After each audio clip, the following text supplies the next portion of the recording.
ఇప్పుడు మనకు ఒక గ్రంథాన్ని పరిచయం చేయడానికి డాక్టర్ సుధా కల్వగుంట గారిని వేదిక మీదకి ఆహ్వానిస్తున్నాను. గ్రంథం పేరు నాట్యశాస్త్రము. అయితే సుధా గారు ఒక నృత్య కళాకారిణి, అలాగే తను సర్వేపల్లి రాధాకృష్ణన్ గారి పేరు మీద ఇచ్చేటువంటి ఉత్తమ ఉపాధ్యాయురాలి అవార్డు కూడా అందుకున్నారు. వేదిక మీదకి రావాల్సిందిగా డాక్టర్ సుధా గారిని కోరుతున్నాను.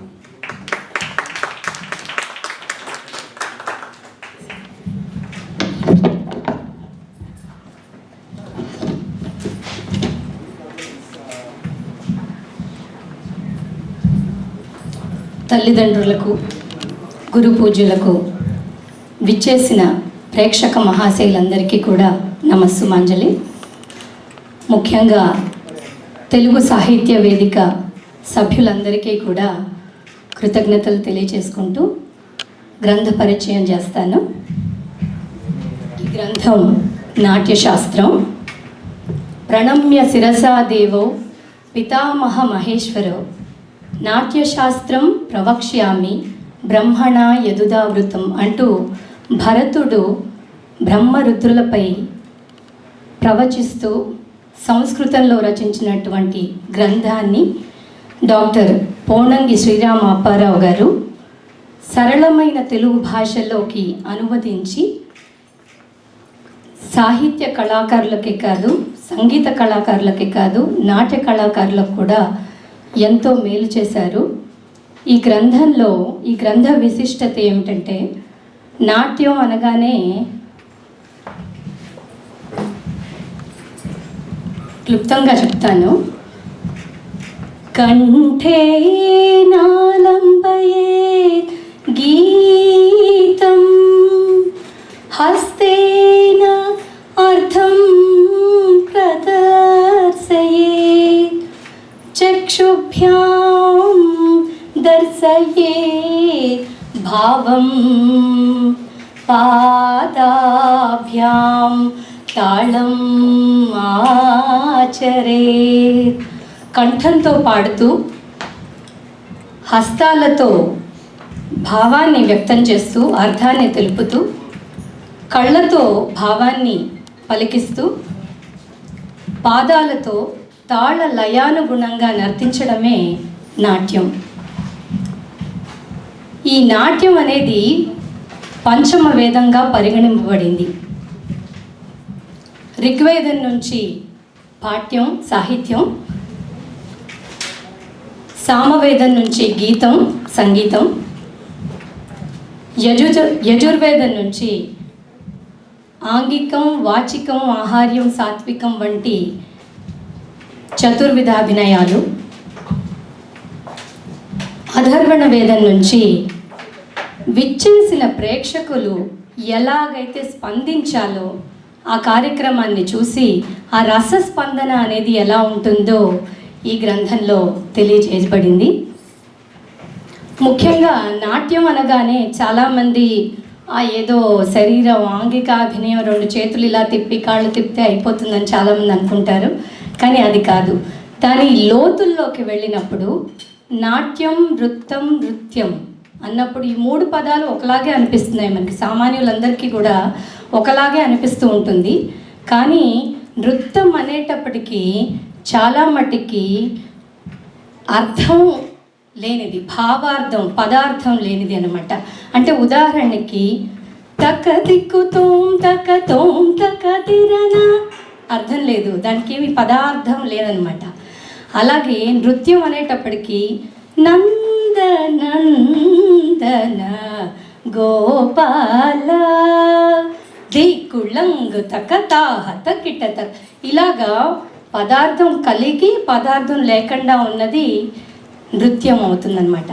నాట్యం అనేటప్పటికీ నాట్యం తన నాటకం చైవ పూజ్యం పూర్వ కథాయుతం అంటే ఒక కథని తీసుకుని దాన్ని చక్కగా, ఉదాహరణకి ప్రహ్లాద నాటకం కానీ లేకపోతే రామాయణం, మహాభారతం ఇలాంటివి తీసుకుని 10 మంది కలిసి ఒక గుంపుగా చేరి ఒక నాటక ప్రక్రియలో ప్రదర్శించడాన్ని నాట్యం అంటారు.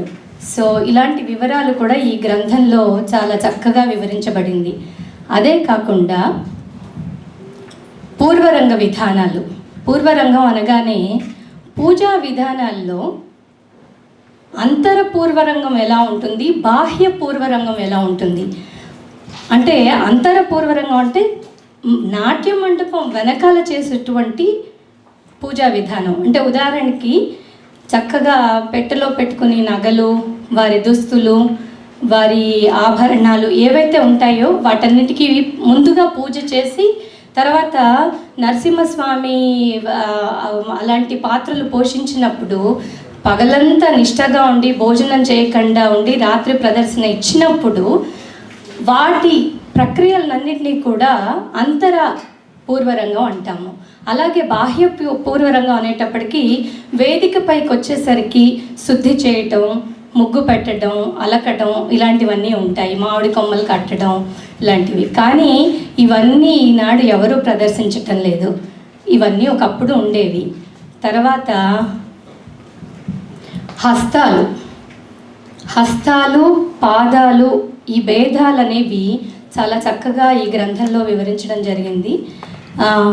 పతాక, త్రిపతాకో, అర్ధపతాక, కర్తరీముఖ, మయూరాఖ్యో, అర్ధచంద్రశ్చప్యరాళః, శుకతుండక, ముష్టిశ్చ, శిఖరాఖ్యశ్చ, కపిత్తః, కటకాముఖః, సూచీ, చంద్రకళా, పద్మకోశః, సర్పశీర్షస్తథా మృగశీర్షః, సింహముఖః, కాంగూళశ్చలాలపద్మకః, చతురస్రో భ్రమరాశ్చైవ, హంసాస్యో హంసపక్షకః, సందంశో ముకుళాశ్చైవ, తామ్రచూడః, త్రిశూలకః, ఇత్యసంయుతహస్తాస్ నమస్త విరిసం తిరిరితః. అంటే హస్తాలను మన నిత్య జీవితంలో కూడా ప్రతి ఒక్కరూ కూడా ఉపయోగిస్తూ ఉంటారు. వాటిని కొంచెం లోతులుగా వెళ్తే నాట్యమైంది, అంతేనండి, దానికి ఏం పెద్ద ఇది లేదు. అంటే ఉదాహరణకి మీలో చాలామంది అంటారు, ఫోన్ కాల్ చేస్తావా అనడానికి ఇది మృగశీర్ష అయింది. అలాగే భోంచేశారా, ముకుళ, కొంచెం డీప్గా వెళ్ళిన పద్ధతి అన్నమాట. అలాగే పాదభేదాలు, చతుర్విధ అభినయాలు. ఇక సంగీతం తీసుకుంటే ఇందులో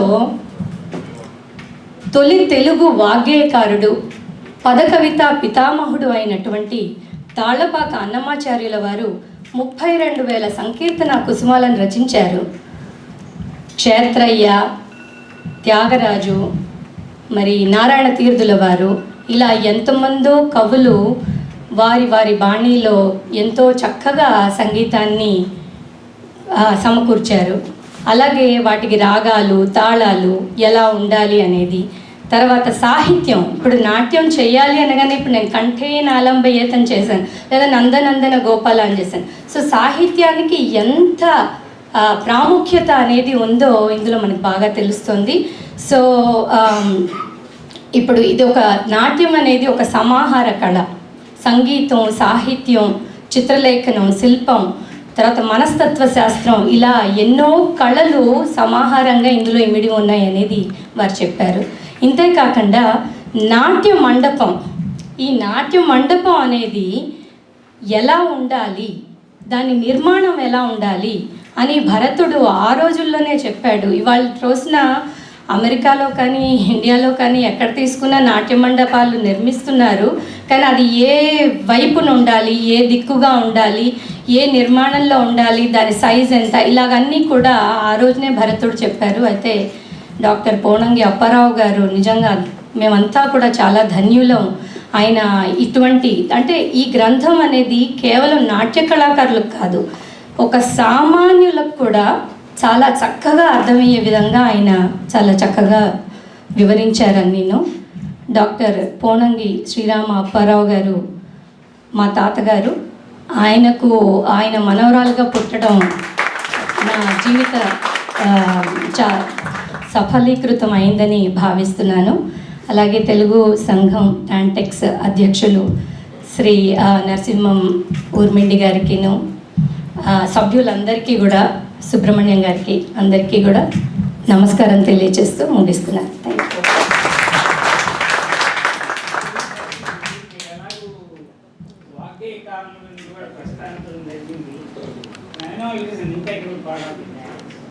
ఇప్పుడు సామాజిక వర్గమన తేడా I always have difficulty interpreting the meaning of that. సామాజిక వర్గమన is fine. తర్వాత వచ్చేది సారసబ్జ కాల అంటే సూర్యుడు అన్న ఉద్దేశం, అది వాట్ ఇస్ దాట్? నాకు అంత సాహిత్యంలో నేనేం అంత ఇంటీరియర్స్కి నేను వెళ్ళలేదండి. వారు క్లారిఫై చేస్తారు తప్పకుండా. ఆయన సంగీతంలోనూ సాహిత్యంలోనూ బాగా ఎక్కువగా ఇదయ్యారు. నేను నాట్యంలో మాత్రమే మిగిలిపోయాను. అంత దాకా నేను వెళ్ళలేదండి. అంత నా నాలెడ్జ్ నాట్యంలో కూడా నేను ఒక చిన్న బిందువుని మాత్రమే అని చెప్తాను నేను ఓషన్లో.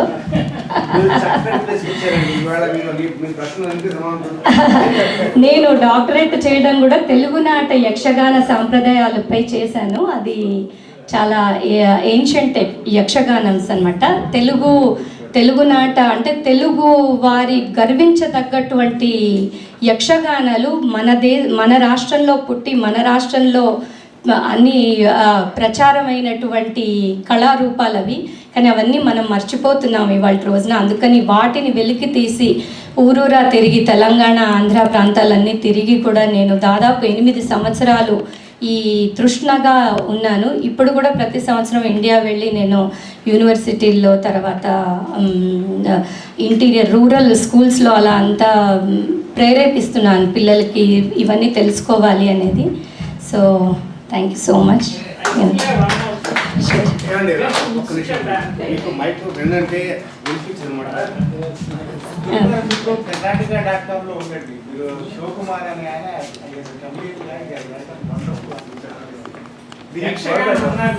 అవునండి చెప్పండి. చెప్తానండి.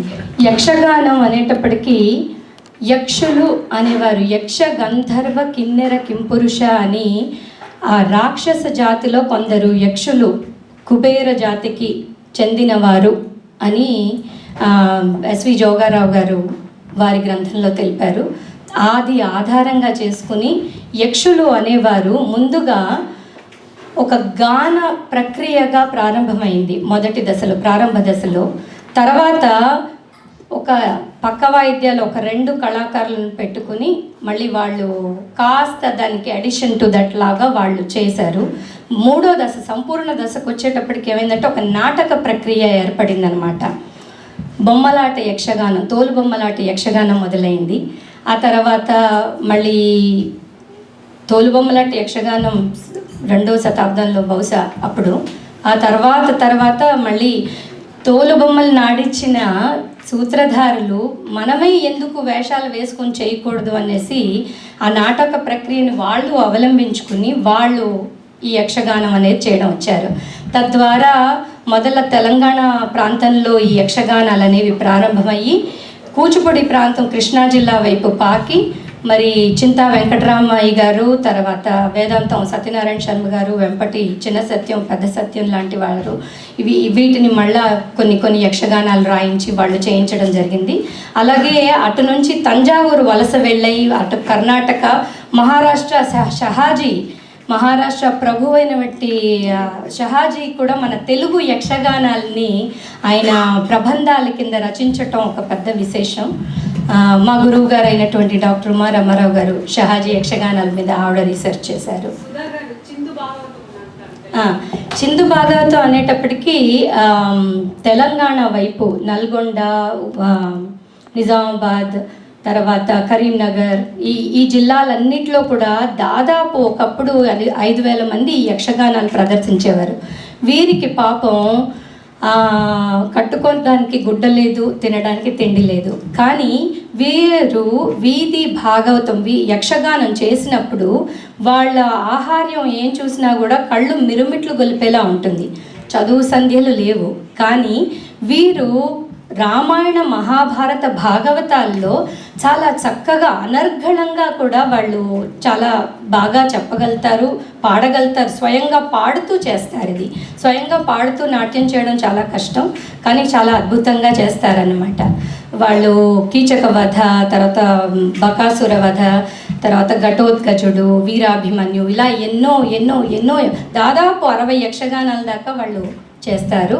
నిజామాబాద్ జిల్లాలోనే ఈనాడు దాదాపు ఒక 50 మంది దాకా ప్రదర్శిస్తున్నారు ఈ యక్షగానాల్ని. కానీ ఇక ముందు చూడాలంటే భావి తరాల వారు చూడడానికి అవకాశం లేదు. కూచిపూడి యక్షగానాలని కూడా కొంతవరకు మనం అంటే దాదాపు రాత్రి 9 గంటలకు మొదలైతే మర్నాడు పొద్దున 6 గంటలకి ముగిస్తారు వాళ్ళు. అలా 9 రాత్రులు చేస్తారు. కానీ ఈనాడు చూడాలంటే ఒక రాత్రి, కొన్నాళ్ళ తర్వాత ఒక రాత్రికి వచ్చింది. ఆ ఒక రాత్రి కూడా ఇప్పుడు ఏమైపోయిందంటే 2 గంటలు 3 గంటలు. ఆ 3 గంటలు కూడా తగ్గిపోయి ఇప్పుడు ఇలాంటి ఏదైనా రికార్డింగ్స్ అవి జరుగుతుంటే 10 నిమిషాలు 5 నిమిషాలు. కానీ కూచిపూడి యక్షగానాలకి కొంత పేరు ఎందుకు వచ్చిందంటే వేదాంతం రాఘవయ్య గారు మనకి సినిమాల్లో చాలా సినిమాల్లో వారు యక్షగానాల్ని ప్రవేశపెట్టారు. అవి బహుశా గిరిజా కళ్యాణం, తర్వాత రుక్మిణి కళ్యాణం, రైతు బిడ్డ అని మీకు ఎవరికైనా ఇంట్రెస్ట్ ఉంటే రైతు బిడ్డ, తర్వాత రహస్యం, ఇలాంటి చిత్రాల్లో మీరు అసలు యక్షగానం అనేది ఎలా ఉంటుంది అంటే కొంచెం చూడొచ్చు. మన ఘంటసాల గారు వాళ్ళు పాడారు దాన్ని, సుశీల గారు వీళ్ళలో లీలా. ఏమండి, క్షమించాలి, ఎందుకంటే సమయాభావం వల్ల 5 గంటలకి ఇవాళ మనం క్లోజ్ చేయాలి. వేరే ఒక క్రిటికల్ అంటే ఇవాళ విజిటేషన్ కూడా ఉంది, దానికి వెళ్ళాలి.